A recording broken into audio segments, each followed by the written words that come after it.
So I got a call last night from my good friend, the archaeologist Dr. Simon Elliot, and he reckons he's made an exciting new discovery to do with the Roman army here in the beautiful Derbyshire countryside. And he also reckons it has to do with the 9th Legion. Now that piqued my interest, so I'm heading to Simon's house right now to find out more.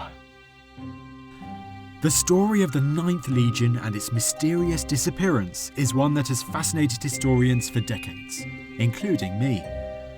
I'm excited to see what Simon has uncovered, but first I've got to find him. So I think we're nearly there. He said it's a drive on the left. Sadly, there's no big Simon Elliot house sign to guide me. Arriving as part of the invasion force in 43 AD, the 9th marched from southern England into the Midlands before pushing north, passing through this area of Britain. Aha, there he is. What a lovely place. Beautiful, what an area to live. Gorgeous. Firstly, Yes, welcome. good to see you. Welcome. And good to see you, Hector, again. There's Hello, Hector. Hector, the archaeological dog's here for you as well, which is good because you're right in the middle of a Roman landscape. Yes, you piqued my interest with all this Roman archaeology. Let's go and talk about it. Come on, Hector. Do you want sugar, Tristan? No, I'm sweet enough already. Thanks though, man. Here is your cup of tea. Oh, thank you, Simon. Lovely little room as well. We've got the sun shining in. A spotlight on these artefacts we got here. What am I looking at here? Well, the beauty of these artefacts is they were all found in that field there. Right? Just across from the hedge. Absolutely right, yeah. Wow. And we think they're all Roman, do we? They're all Roman, they're all recorded in the Portable Antiquities Scheme, etc. Apart from that one, which is yours. And these are probably from the provincial phase here, which is later, probably 2nd, 3rd century. The one that immediately catches my eye, you won't be surprised by this. I've never seen anything quite like this. This is an owl. This is an owl, yeah. Almost certainly it's from a statue of Minerva. So the Roman goddess of wisdom and military strategy. So in the Greek pantheon, Athena, and later the role model for Britannia. Minerva's always associated with an owl, so that's almost certainly from a statue of Minerva. But a small statue, do we thinking? Almost kind of perched on the shoulder kind of thing, or we've no I think idea? so, yeah. I think you're probably looking at something from a household lararium, so it's like the sort of household place of worship. So this is probably a statue, probably about this big. There will be a Roman building nearby, maybe a villa. And this is from the later sort of period here, not the conquest phase. The people owning the house would pray to Minerva every day to ask for good luck. And the material, what do we think it is? It's copper alloy. It's copper alloy. It's called copper alloy. Wow. And this is where you go before you go to bed to pray for the rest of the family. It's a very important part of someone's life, that is. And you can see where the garnets would have been in the eyes as well. Oh, so there would have been gems in the eyes. absolutely. So that would have been sort of like popping silver. I see a coin there straight away. Who is this figure? So this is Quintillus, who's the emperor for 17 days. 17 days. Which means when that coin arrived here in Britain, he was already dead. Wow. Think about the Romans being in this part of the world. There's a conquest phase in the late AD 40s.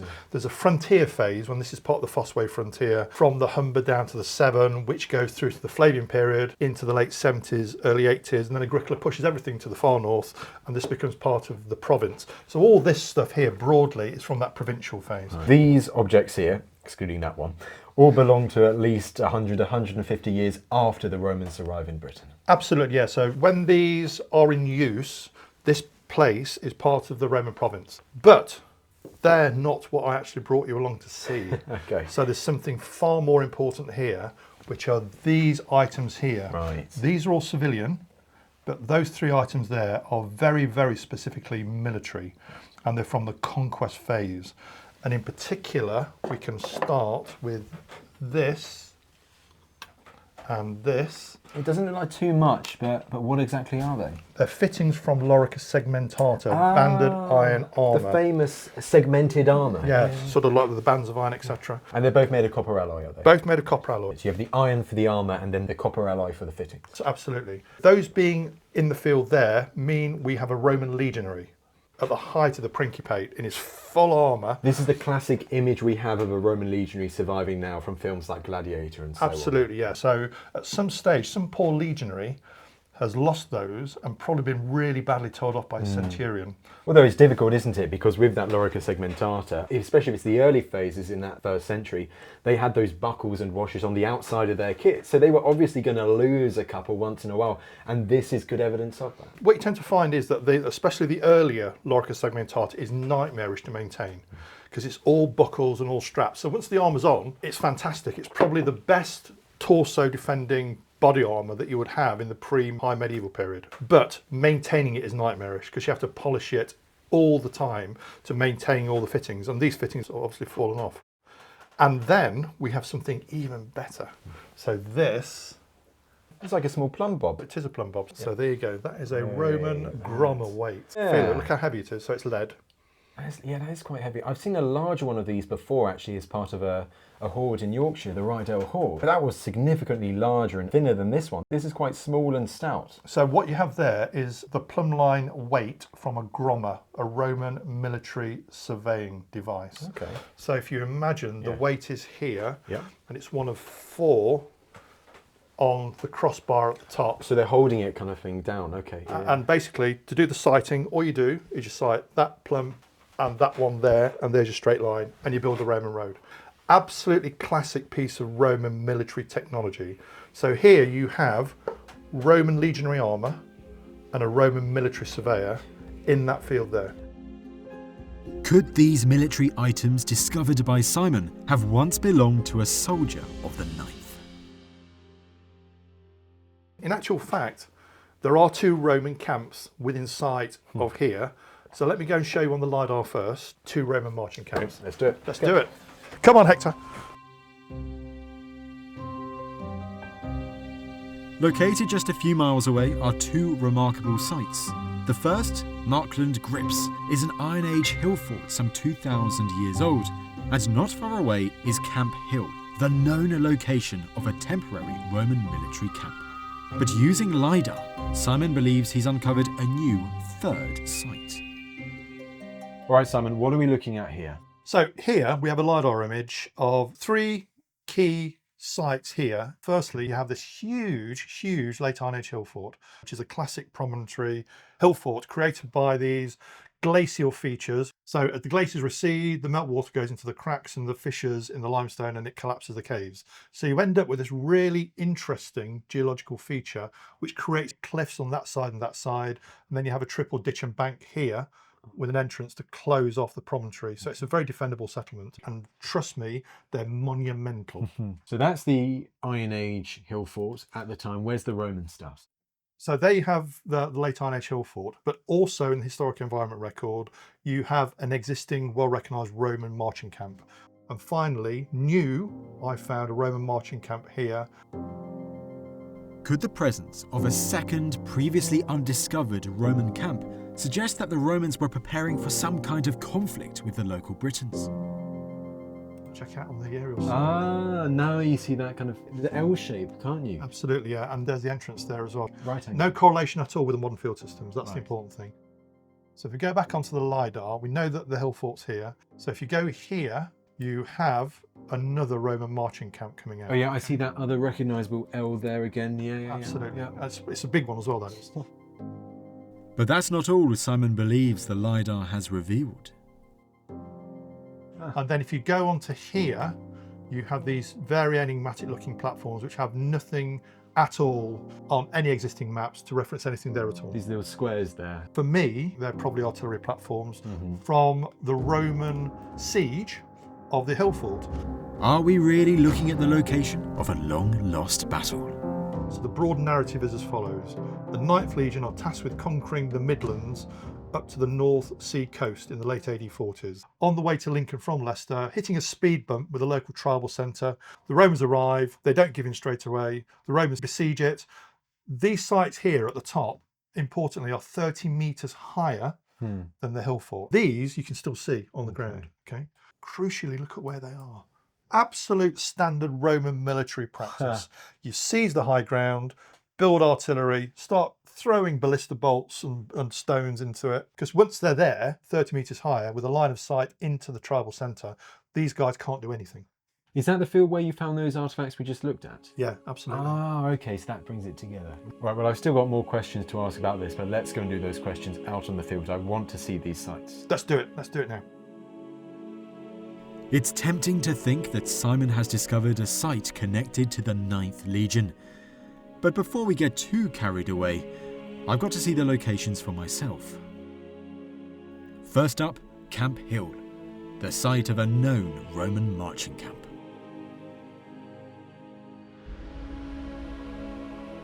Right, Simon, what part of the Roman story are we looking at? You're standing on a well-known archaeological feature in the Historic Environment Record called Camp Hill, and it's been identified after investigation as a Roman marching camp. A clue's in the name, isn't it? Absolutely, yeah. Camp Hill, and you can see it's on the high ground. It's really on top of the high ground here. So the views all around you are spectacular. That's very important from a military perspective because it gives you control. Walking up here, I mean, I couldn't really tell. I can't see anything that identifies it as a marching camp. Firstly, in the Historic Environment Record, lots of Roman artefacts have been found here. Secondly, we can use LIDAR and aerial photographs so we can actually see it in its full form. Ah, like you showed me just earlier, yeah? Exactly. So it's the shape. So you can see on the LIDAR here, you've got this plain card shape. There we go again, right, yeah. So there's a plain card shape. On the aerial photographs, you can even see ditches. Right. So you can see the entrance of the ditches as well. That'll be just down there, and then it goes across the road just across there. So absolutely. Okay, so why would they build a marching camp right here? So the Romans build a marching camp at the end of every day's march in enemy territory. So it's a Roman military unit moving through here. In my hypothesis, the 9th Legion moving through, having founded Leicester that way, on the way to founding Lincoln that way, and they hit a speed bump here in the form of Markland Grip's late Iron Age hill fort, which is behind those trees there. So it's within distance, you could be able to see it. It's about half a kilometre or a kilometre away from where we're standing now? I would imagine it's about a kilometre away, actually. Right. So the Romans are marching through, probably 1,000 legionaries, 1,000 auxiliaries, so part of the legion, part of the auxiliary force of the spearhead. And they get here, there's a speed bump. So they build a marching camp, evaluate, decide how they're going to take it out, move on, and found Lincoln. And a Roman soldier looking over the ramparts of this marching camp, you'd be able to see that Iron Age hill fort right in the distance, your target. Absolutely, although, interestingly, from here, what you wouldn't be able to do is fire artillery at it because it's too far away. The archaeological evidence, along with the LIDAR, does show that this was once the location for a Roman marching camp. But could the Iron Age hill fort really have something to do with it? I need to get a better idea of what the Romans had come across. On to the next location, Markland Grips.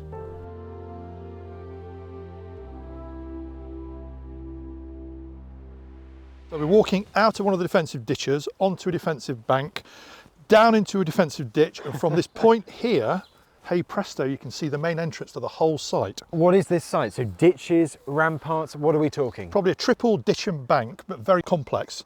So designed to bamboozle an attacker. This is the hill fort. This is the hill fort, object. Absolutely, yeah. So that's the entrance. What you have is a bastion there and a bastion there to defend the main entrance. The ditches would have been much deeper. The banks would have been much higher with a palisade on top, and there are 3 at least of each. Once you get into the hill fort there, the defender's settlement, it's impregnable until the Romans arrive with artillery. Because the other side, you've just got cliffs, haven't you? This is the way in, this is the way out, and the only way, as we saw on those LIDAR images earlier. Absolutely. So if you think about it like sort of a spearhead shape, 2 long sides of the spearhead with a tip, they're cliffs. And also the vegetation would be clear back as well, so that you've got a sort of a field of fire if anybody tries to attack you. So you're not going to attack it from the long sides. So you build the triple ditch and bank basically to seal off the spearhead, and once that's built you can't get in. And this is the beacon in the landscape that the Roman army, as they're marching north, the 9th Legion, they can't ignore. They have to attack it, or they have to take it or subdue it. There's a military force here, and what they don't want to do is to have enemy behind their flanks or to their rear that can cut off their line of supply. Remember, at this point the Roman province of Britannia is only the southeast, so there's a long line of logistical supply going back all the way to the southeast, so they have to take it out. They can't ignore it at all. Remember, the people living here will know what had happened to the Cativaloni and the Trinovantes and the Atrebates in the south and southeast. They knew what was coming. So at the same time that Vespasian's conquering the southwest, the 9th Legion is here conquering the Midlands. All right, on to the next site, eh, Simon? On to the next site. So we'll actually walk out of the Iron Age settlement through the main gate. The key thing here is, well, look at the scale.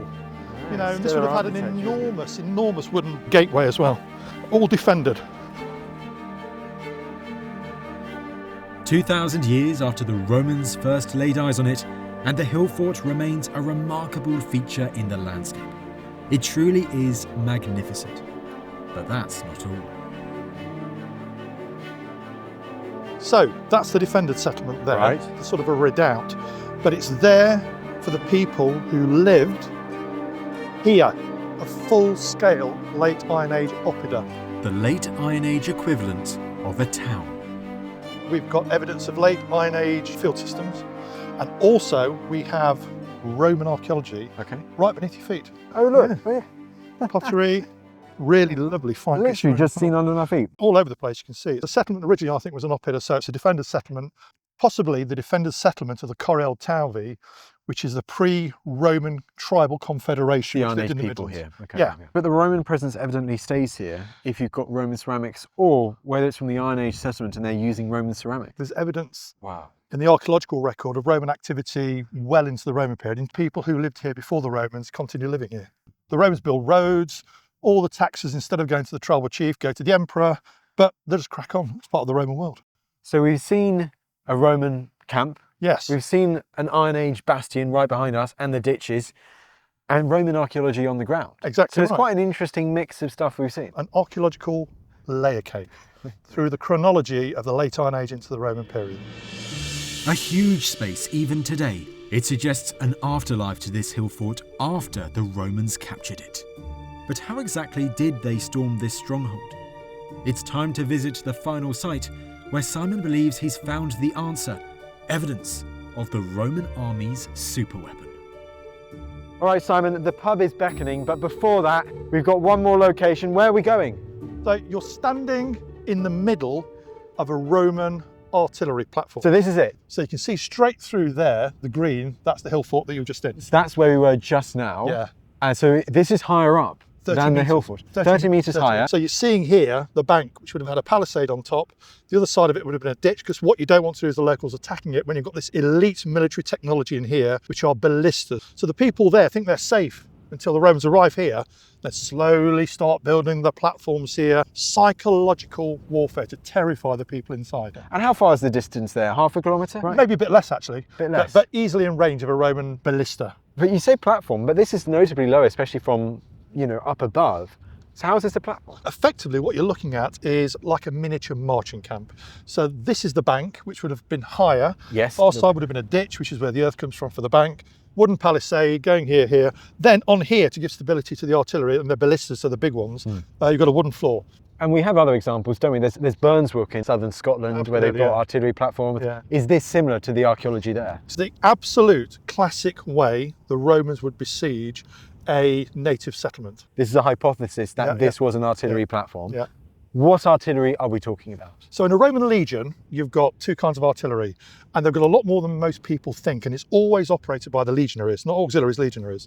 You've got the smaller Scorpios, which are basically big bolt throwers, like big catapults, but then you've got the ballistas. Now the ballistas fire either a large bolt or a very, very heavy ball. So the people hiding in there, thinking they're safe, will realise very quickly they're not. And they also know, because the Romans have got a marching camp over there at the end of the tree line. The one we saw earlier, That's Camp Hill. Yep. Behind the ridge line there, you have a second Roman marching camp. So they close off the north and south access. So to the hill either fort. side, they've got a marching camp. So there's nowhere these people can go. And then to take it out, you're building the artillery platform here, in sight of them, within range of the artillery. And Tristan, the ballista balls that are being fired are nasty. And these were deadly projectiles. What are we exactly talking about? I happen to have in my pocket In your pocket, okay. a Roman ballista ball.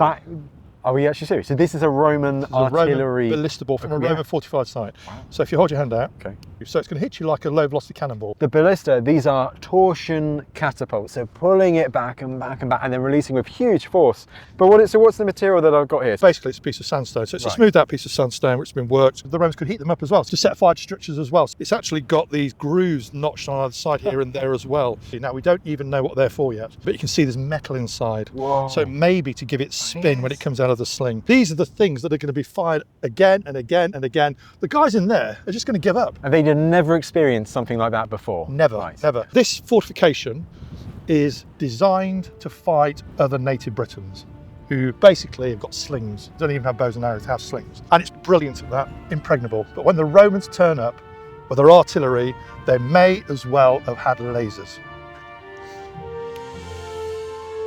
Only time will tell if Simon's theory will be proved correct.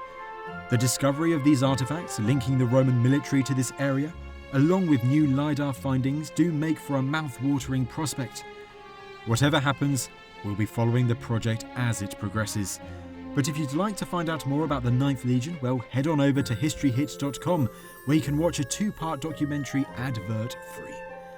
And let us know your theories in the comments below. Could we really be looking at a lost battle of the 9th Legion?